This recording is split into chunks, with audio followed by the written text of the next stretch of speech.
साथियों नमस्कार। मैं आर के अमोल अमोल 24 चैनल पर आपका हार्दिक स्वागत है।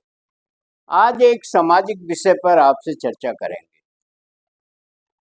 सामाजिक विषय जो है विश्वव्यापी है, केवल भारत से ही उसका संबंध नहीं है, तमाम विश्व से संबंध है और विश्व कल्याण से संबंधित है। मनुष्य सामाजिक प्राणी है और आज की स्थिति में विश्व के सारे देश करीब करीब सिमट चुके हैं और काफ़ी हद तक एक दूसरे के हो चुके हैं। आप देखते हैं कभी भारत से लोग अमेरिका जाते थे, इंग्लैंड जाते थे, अमेरिका कोई नहीं जाता था, इंग्लैंड जाते थे, तो वहाँ से आते थे तो यहाँ एक प्रक्रिया होती थी अपने समाज के लोगों को खिलाना और उसको समाज में मिलाना। मतलब एक दुराव था पूरे विश्व में। आज ऐसा नहीं। गांधी जी जब विदेश गए थे तो उनके साथ भी ऐसा हुआ था कि उन्हें आने पर अपने जाति में या अपने समूह में या अपने समाज में सम्मिलित करने के लिए खान पान का आयोजन किया जाता था या शुद्धिकरण किया जाता था। तो आजकल जो है ऐसा नहीं है। अब आज ये भी कहा जाता है कि भारतीयों के अंदर जीने की कला है। तमाम परिस्थितियों में, तमाम दुखों में, तमाम विपरीत परिस्थितियों में, तमाम प्रतिकूल परिस्थितियों में आदमी जिंदा रहने की कोशिश करता है। ये भारत में ज्यादा है, क्योंकि भारत का आदमी या देश का आदमी सिमट के रहता है। सिमटने का मतलब ये है कि बिल्कुल सादगी से, बिल्कुल सादा जीवन और बिल्कुल ही सामान्य सा रहन सहन के अंतर्गत रहने का आदी है। परंतु स्थितियां विपरीत होती जा रही हैं। समाज बदल रहा है, देश बदल रहा है, दुनिया बदल रही है, दुनिया सिमट रही है और एक दूसरे की संस्कृतियां और सभ्यताएं का आदान प्रदान तेजी से हो रहा है। ऐसी स्थिति में संवेदनशीलता और जीने की लालसा या जीने का जिजीविषा जो है वो कम हो रहा है। सहनशीलता कम हो रही। तो सहनशीलता कम होने पर या संवेदनहीनता होने पर क्या होता है? आदमी एकाकीपन महसूस करता है। आदमी सोचता क्या है, बल्कि वो अपनी एक तुलना करता है, तुलनात्मक स्थिति में आ जाता है। पहली चीज। दूसरी चीज, कुछ विशेष परिस्थितियों के अंदर जिसको वो मैनेज नहीं कर पाता है, जिसका समायोजन नहीं कर पाता है, ऐसी स्थिति में वो अपनी जीवन आशा को छोड़ करके सोचता है कि मृत्यु को वरण कर लिया जाए और सारी समस्याओं की जड़ ही जीवन है, तो समस्याएं समाप्त कर दी जाए। समस्या समाप्त करने के लिए वो अपना जीवन समाप्त कर लेता है। आंकड़े विश्व स्तर पर बहुत ही भयावह हैं। आज़ादी के बाद लोगों की उम्मीदें और अपेक्षाएं बढ़ी हैं। लोग अच्छे तरीके से रहना जीना चाहते हैं, कम में गुजारा करने की बात नहीं सोचते हैं। ये एक तुलनात्मक स्थिति पैदा हो जाती है कि ये अच्छी तरीके से रहते हैं तो हमने क्यों ना अच्छी तरीके से रहें। तो एक तुलनात्मक वातावरण जो क्रिएट होता है, पैदा होता है, उससे आदमी के अंदर एक निराशा भी पैदा होती है और वो निराशा जीवन समाप्ति के साथ समाप्त होती है कुछ केसेज में। अब एक आंकड़े आपको देते हैं जो विश्व स्वास्थ्य संगठन के आंकड़े हैं, थोड़ा पुराने हैं। दुनिया में लगभग 8 लाख लोग जो है अपना जीवन समाप्त करते हैं। 8 लाख से भी ज़्यादा लोग जो है अपने जीवन को समाप्त कर लेते हैं। कुछ कारण अलग अलग, कुछ बीमारियों की वजह से, कुछ कुंठा और निराशा की वजह से, कुछ संवेदनहीनता की वजह से, कुछ परिस्थितियों की वजह से, कुछ व्यक्तिगत कारणों से, कुछ पारिवारिक कलह से, कुछ अपमान से, कुछ उपलब्धि न होने के कारण, तमाम कारण है जिसके वजह से लोग बाग जो है अपने जीवन को समाप्त कर लेते हैं। जिस भारत अभी विकसित देश नहीं है, विकासशील देश है। यहाँ तरीका अलग है और विदेशों में तरीके अलग हैं। समस्याएं विदेशों की अलग है और यहाँ की समस्याएं अलग है। कभी कभी प्यार में फेल होने के कारण या सफल होने के कारण या व्यवधान आने के कारण भी लोग ऐसा कदम उठा लेते हैं। ये औसतन, इसमें सबसे ज्यादा आबादी भारत की है और सबसे भयावह आंकड़े भी भारत में है। 1/3 इस तरह के केसेस जो है विश्व स्तर पर, 1/3 केसेस भारत में होते हैं। भारत अभावों का देश है। भारत जो है कहीं कोई समान विचारधारा नहीं है, कहीं कोई समानता नहीं है, नहीं सामाजिक रूप से, नहीं आर्थिक रूप से, नहीं शैक्षिक रूप से, नहीं स्वास्थ्य के रूप से, कहीं भी समानता नहीं है। हर जगह, हर पहलू पे असमानता है। ये असमानताएं भी बहुत बड़ा कारण बनती है। कुछ असमानताएं जो है वो व्यक्तिगत कारणों से नहीं होती बल्कि सामाजिक कारणों से होती, जैसे दलित वर्ग, पिछड़ा वर्ग और सवर्ण। सवर्ण कहीं कहीं प्रताड़ित करते हैं दलित और पिछड़ों को, और ऐसा करने के लिए मजबूर भी करते हैं। तो इस तरह ये समस्या बड़ी भयावह है। देश के अंदर आज़ादी के बाद एक जिजीविषा जागृत हुई कि हम अच्छी तरीके से रहें, अच्छे तरीके अच्छा आवास हो, और ये सब जो है वो तुलनात्मक तरीके से करते हैं। अच्छी शिक्षा हो, पड़ोसी हमारा ऐसे रहता है, या हमारे रिश्तेदार ऐसे रहते हैं, या हमारे समाज के लोग ऐसे रहते हैं। ये समाज की असमानता भी उसके अंदर एक दुर्भावना पैदा करती है, एक संवेदनहीनता पैदा करती है, और वो जीवन समाप्त करने की प्रेरणा देती है। बहुत सारे केसेज में नहीं होता है। बहुत सारे लोगों की जो है मानसिक स्थिति बहुत अच्छी होती है। ये तो मानसिक स्थिति का स्तर गिर जाने के कारण ऐसा होता है।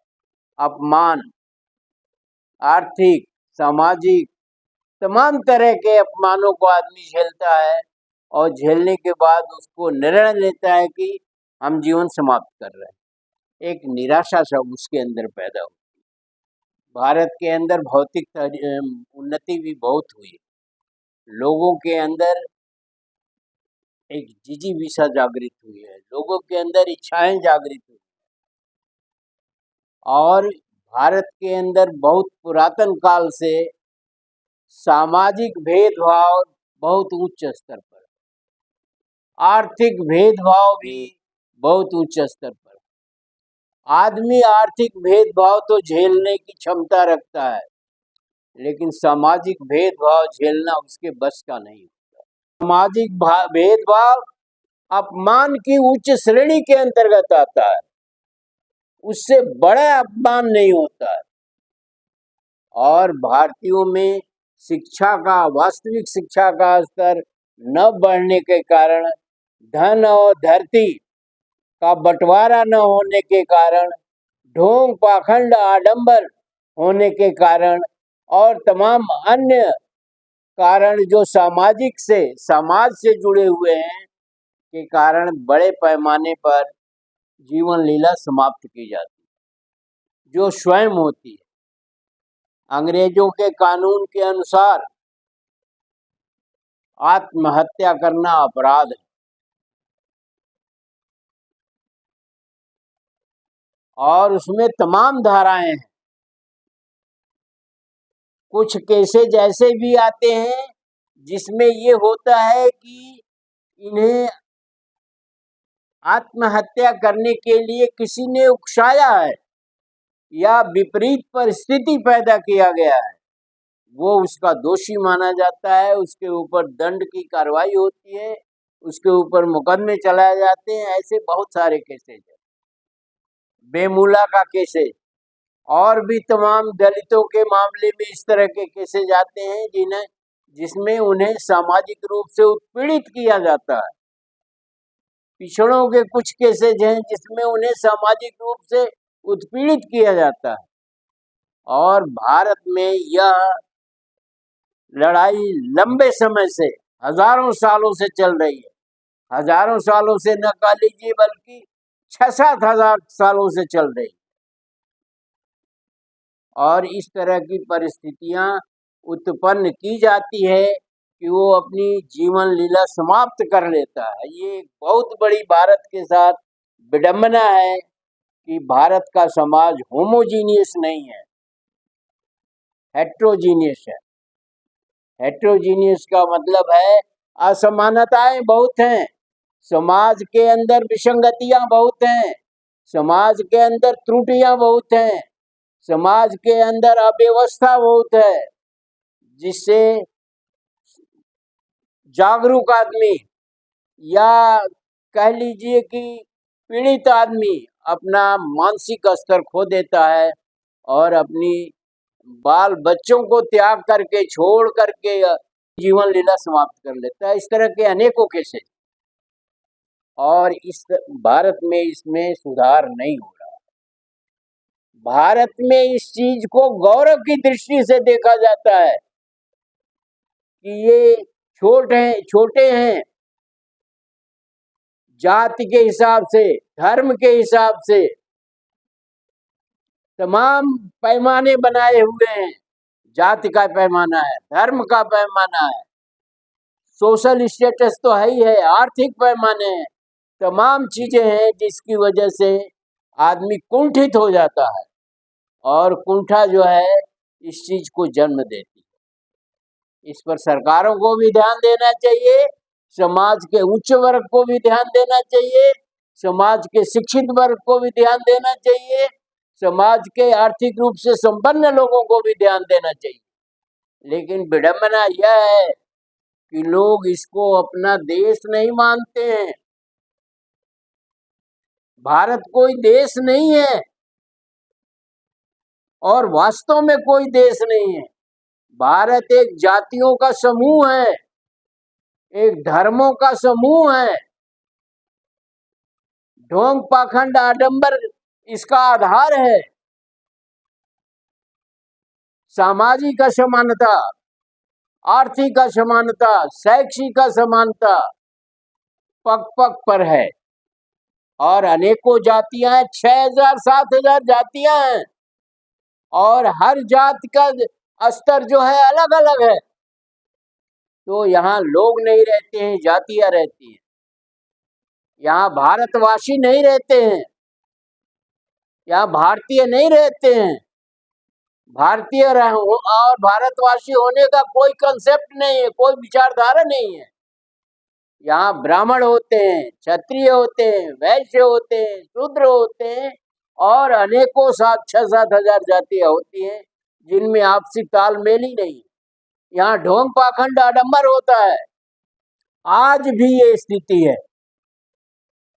आज भी कोई जो है जिसका अस्तित्व ही नहीं है वो प्रथम अंतरिक्ष यात्री बन जाता है, वो सूर्य को निकल जाता है। तो वो तमाम तरह के यहाँ जो है अरबों देवी देवता हैं और हर देवी देवता के उपासक है। हर देवी देवता का एक उपासक होने का तरीका है। मतलब एक अनर्गल सा वातावरण है, एक दूषित वातावरण है, एक बहुत ही घटिया और निम्न स्तर का समाज है, जिसकी वजह से भी ये स्थितियां पैदा होती हैं। क्या करेंगे ऐसे समाज में जिंदा रह करके, ये ख्याल आता है बहुत सारे लोगों का है। अनेकों उदाहरण हैं, इतिहास में भी और वर्तमान में भी, और शायद भविष्य में भी होंगे। तो ये एक कारण है जिसकी वजह से भारतीय समाज में इसकी बहुत बड़ी संवेदनहीनता नहीं है। संवेदनहीनता इसलिए है कि एक समाज दूसरे समाज का पैर पकड़ के खींचता है, या उसके अंदर एक घटिया प्रतिस्पर्धा है, या उसके अंदर एक निम्न स्तर की सोच है। ये कैसे हमारे सामने, यहाँ तक कि चारपाई पर बैठने, अन्य रीति रिवाजों में भी जो है समाज में बड़ी विभिन्नताएं हैं, जिसकी वजह से कुंठा उत्पन्न होती है।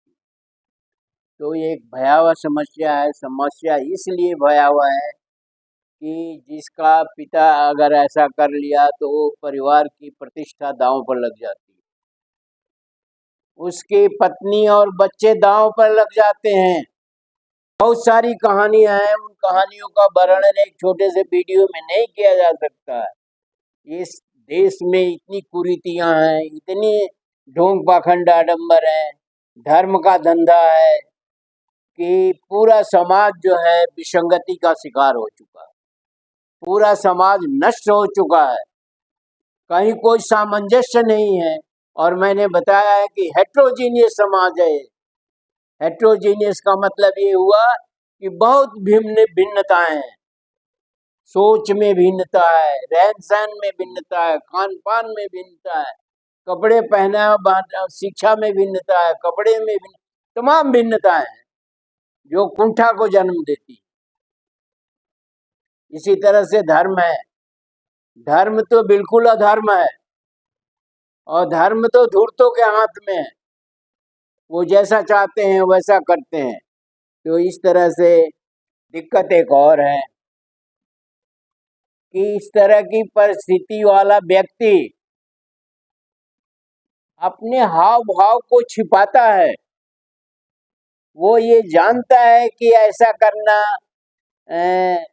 एक पाप समझा जाता है, या ऐसा करना समाज में घृणित समझा जाता है, निंदनीय समझा जाता है, असहाय समझा जाता है, निराश समझा जाता है, और इसकी वजह से वो अपनी भावना को छिपाता है। अगर वो खुल करके लड़ना शुरू कर दे धर्म के बेईमानों से, समाज के बेईमानों से, अर्थतंत्र के बेईमानों से, शिक्षा के बेईमानों से, स्वास्थ्य के बेईमानों से, तो वो शायद उसका सर्वाइवल या उसका निर्णय बदल जाए। लेकिन इस तरह के निम्न स्तर के लोग रहते हैं जो खुद की जेहन में उनके नहीं आता है कि हम जो है अत्याचारी के श्रेणी में आते हैं, या हम जो है देश हित में। एक तो देश का कोई ओपिनियन नहीं है, कोई विचार नहीं है। मैंने आपको बताया यहाँ जातियां हैं, धर्म है अनेकों, और ये है और वो है। जहाँ देश हित की बात होती है वहाँ ये भावना कमजोर पड़ जाती है, और आदमी जो है अपने को सुरक्षित बना पाता है। संवेदना छोटे छोटे बच्चों में आ रही है। लखनऊ में एक घटना जिक्र कर रहे हैं आप, लखनऊ की एक घटना की, जिसमें को इंटरमीडिएट में पढ़ने वाला एक लड़का, जिसकी माँ उसको पढ़ने के लिए डांटती फटकारती है, और वो उससे चिढ़ता है क्योंकि उसे उदंडता पसंद है। उसे समाज के की जो उदंडता है, और एक ये भी फैक्टर है, मैं ठाकुर हूँ, मैं ब्राह्मण हूँ, मेरे पास बहुत पैसा है, मेरे पास बहुत बाहुबल है। तो ये कुंठा क्रिएट करता है, ये भी एक कुंठा क्रिएट करता है, और इस देश को गुलाम बनाने में इस चीज का बहुत बड़ा हाथ रहा।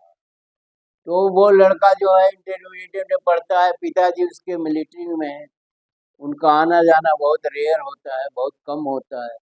माँ उसको कंट्रोल करती है, एक उसकी बहन भी। आप सुनिए कितनी असंवेदनशील बात है। वो जब वो हो जाता है, एक मानसिक स्तर उसका गिर जाता है, तो एक दिन घर में पड़ी पिस्तौल से रात को 2 बजे अपनी माँ का पिस्तौल से मार डालता है और लाश के यहाँ बैठा रहता है, इतना संवेदनशील। और उसकी बहन जो रोती है उसको एक कमरे में बंद कर देता है और उसे धमकाता है कि तुम किसी को नहीं बताओगी तो तुम्हें भी मार देंगे। वो आता है मिलिट्री का आदमी और देखता है मेरी तो दुनिया ही लुट गई, लड़का गया जेल में, बच्ची कहाँ रहेगी, मैं मिलिट्री की सर्विस कर रहा हूँ। कितनी बड़ी विसंगति है, कितना बड़ा त्रासदी है। ये लखनऊ में घटित हुआ। तो ये एक भयावह स्थिति है और इसके लिए उपाय यही है कि घर में एक तो सहनशीलता बढ़ाइए आप, कि अगर आपके सुनने की अगर आपकी आदत हो तो सहनशीलता आ जाती है, और सहनशीलता आ जाती है तो रहना आ जाता है, जीना आ जाता है। तो एक तो सहनशीलता की सीमा बढ़ाई जाए। और कुछ लोग जो जाति के नाम पर बहादुर बनते हैं, जाति के नाम पर ज्ञानी बनते हैं, जाति के नाम पर पैसे वाले बनते हैं, उनसे भी मेरा निवेदन है कि ये घटिया सोच, घटिया कथन और घटिया काम छोड़ें और देश के बारे में सोचें। कोई ज्ञानी नहीं है इस देश में, कोई ताकतवर नहीं है, बलवान नहीं है और कोई पैसे वाला नहीं है। देश 755 साल गुलाम रहा है। हमारे कहने का मतलब है कि थोड़ा सुनिए, बच्चों की बात भी थोड़ा सुनिए, परिवार में स्त्रियों की भी बात थोड़ा सुनिए और ज्यादा मत सुनाइए, सुनिए। और उनके अंदर भी एक प्रेरणा स्रोत बनिए कि वो भी सुने। जिंदगी है, जिंदगी में रोज समस्याएं आती रहती हैं, रोज व्यतिक्रम होता रहता है, रोज आदमी त्रस्त होता रहता है, फ्रस्ट्रेटेड होता रहता है। उसको कंट्रोल करिए, उसको नियंत्रित करिए, आपसी प्रेम को बढ़ाइए। प्रेम बढ़ाने के लिए एक दूसरे का सम्मान करना सिखाइए। पर यहाँ तो ठोको कल्चर चलता है समाज में, बुलडोजर कल्चर चलता है। कैसे समाज सुधरेगा? यहाँ साधु सन्यासी जो समाज के आदर्श माने जाते हैं वो निम्न कोट की भाषा का प्रयोग करते हैं। उदाहरण अनेक बार हम दे चुके हैं। उनके बोलने का अंदाज जो है वो इतना घटिया और सस्ता है कि उसको सुनना लोग पसंद नहीं करते, और ये समाज के लिए कलंक है। ये जितने साधु सन्यासी हैं और जितने इस तरह की प्रवृत्ति के लोग हैं, ये समाज के लिए कलंक है और ये कलंक मिटना चाहिए। और अगर आपने ठान लिया है तो मिटेगा। तो इस तरह से आप इस चीज को समझिए, परिवार में सौहार्द बनाइए। अगर परिवार का एक व्यक्ति नहीं रहेगा तो परिवार छिन्न भिन्न होने की संभावना है, परिवार त्रस्त होने की संभावना है, परिवार का वजूद समाप्त होने की संभावना है। इसलिए शांति बनाइए, बर्दाश्त करने की क्षमता बनाइए। ये साधु सन्यासियों, ढोंग पाखंड आडम्बर हो इन मंदिरों में और फला जगह ठेका जगह नहीं जाइए। ज्यादा रीति रिवाज भी मत बनाइए, वो भी एक बोझ है। हर महीने में 10 त्योहार मत बनाइए, वो भी एक बोझ है। देखा देखी मत करिए, उसको बदलिए और शांत जीवन जीने की कोशिश करिए। सहनशीलता बढ़ाइए और समाज में और अपने परिवार में गतिशीलता बनाएं, विकास करें। गतिशीलता से मतलब विकास करें, नए नए आइडिया और विचार लाएं। वीडियो को ध्यान से पढ़िए। वीडियो सामाजिक है, संवेदनशील है और मनन करने लायक है। खुद भी समझिए, दूसरों को भी समझाइए, कमेंट बॉक्स में हमें भी समझाइए। अगर चैनल को सब्सक्राइब न किया हो तो सब्सक्राइब कर लीजिए और वीडियो को शेयर और लाइक करना न भूलें। मेरा उत्साह वर्धन भी करते रहिए ताकि मैं जो है इस तरह के अन्य वीडियो बना के संकलित करके आपके सामने प्रस्तुत कर सकूं। धन्यवाद। जय भारत, जय संविधान।